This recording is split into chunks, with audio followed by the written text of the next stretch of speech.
जम्मू कश्मीर के तमाम उन ख़वातीन के लिए बड़ा इंपॉर्टेंट इंटरव्यू है जिन ख़वातीन के बच्चे नहीं होते हैं, और वो लड़कियां जो सिगरेट्स पीती हैं। आज के दौर में जदीद टेक्नोलॉजी है और कई सारी हमारी बहनें सिगरेट्स का इस्तेमाल करती हैं। क्या इस सिगरेट से उनकी प्रेगनेंसी पर असर पड़ता है? जिन बहनों की डिलीवरी नहीं हो पा रही, जिनका बच्चा नहीं पैदा हो पा रहा है, क्यों, आखिरकार क्या रीज़न्स है?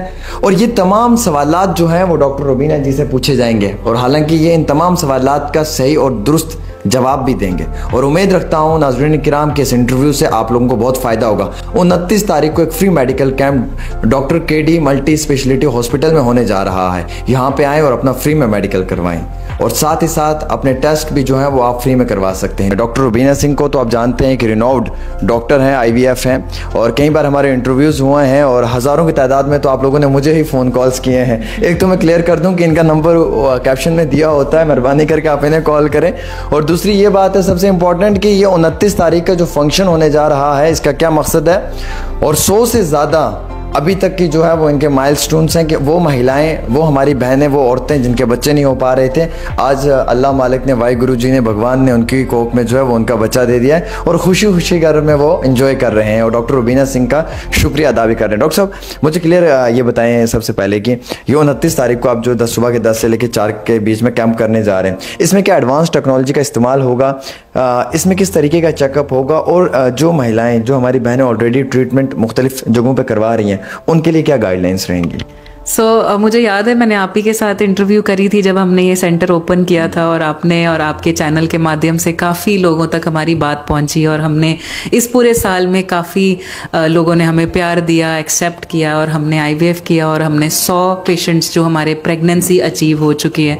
इसी माइलस्टोन को अचीव करते हुए हमने 29 तारीख का जो कैंप रखा हुआ है 29 का, उसमें हर तरह का ट्रीटमेंट जो है वो किया जाएगा। कैंप OPD में तो जो हमारी कंसल्टेशन होगी, मैं और मेरी टीम सारे पेशेंट्स को देखेगी, उनके सारे डॉक्यूमेंट्स को स्टडी करेगी, और उनके अल्ट्रासाउंड्स करेगी, और कोशिश करेगी कि एक एक को इनफ टाइम मिले। और जो आपने बोला कि एडवांस ट्रीटमेंट उनको दिया जाएगा, अगर उनको कोई ना किसी ट्रीटमेंट की रिक्वायरमेंट होगी, जैसे हमारा बेसिक ये रहता है कि हाँ, अगर कोई पेशेंट IVF का है तो उसको IVF करना है, अगर कोई पेशेंट नेचुरली प्रेग्नेंट हो सकता है तो उसको टैबलेट्स, इंजेक्शन या थोड़ी बेसिक असिस्टेंस, मेडिकल असिस्टेंस के साथ उनको प्रेगनेंसी अचीव करने के लिए हेल्प करना है। मैम, इसमें कुछ अल्ट्रासाउंड्स वगैरह वो सब फ्री में होगा? सब कुछ फ्री में होगा उस दिन।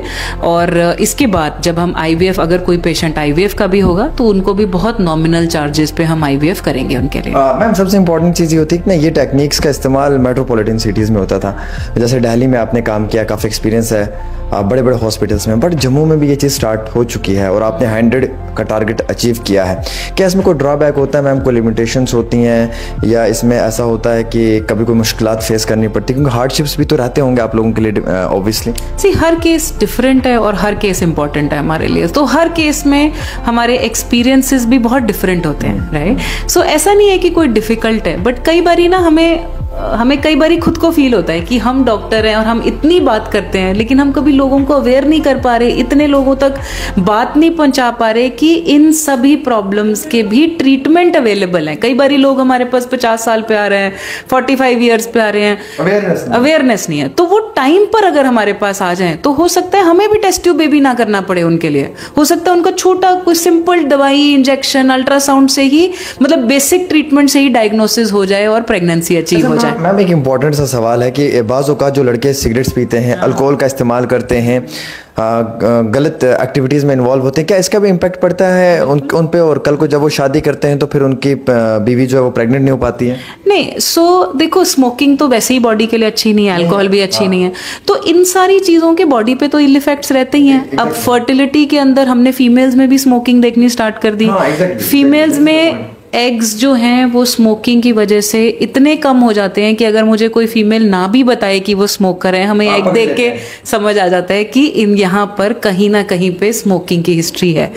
नाउ जो बॉयज होते हैं उनमें भी स्मोकिंग की हिस्ट्री अगर हो तो क्वालिटी ऑफ स्पर्म कम हो जाती है। ऐसा नहीं है, मेल्स को भगवान ने थोड़ा सा एज दिया है इसमें, तो ऐसा नहीं है कि उनके बिल्कुल स्मोकिंग का इल इफेक्ट तो रहता ही है, बट फीमेल्स में स्मोकिंग का इफेक्ट जो है वो ज्यादा रहता है, और मेल्स में उन स्पर्म की क्वालिटी खराब होने का ज्यादा डर रहता है। एग्जैक्टली मैम, एक सवाल है कि डिप्रेशन का कितना बड़ा इम्पैक्ट रहता है इस चीज पे? तो किसी के लिए भी अच्छा नहीं है। हाँ। और डिप्रेशन की जो मेडिसिन हैं उसका बहुत खराब इफेक्ट रहता है मतलब गैमीट्स के ऊपर, एग और स्पर्म के ऊपर।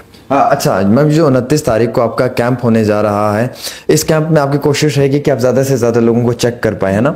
और एज ऑब्वियस कि आपने पहले भी काफ़ी ज़्यादा बेहतरीन और उम्दा काम किया हुआ है।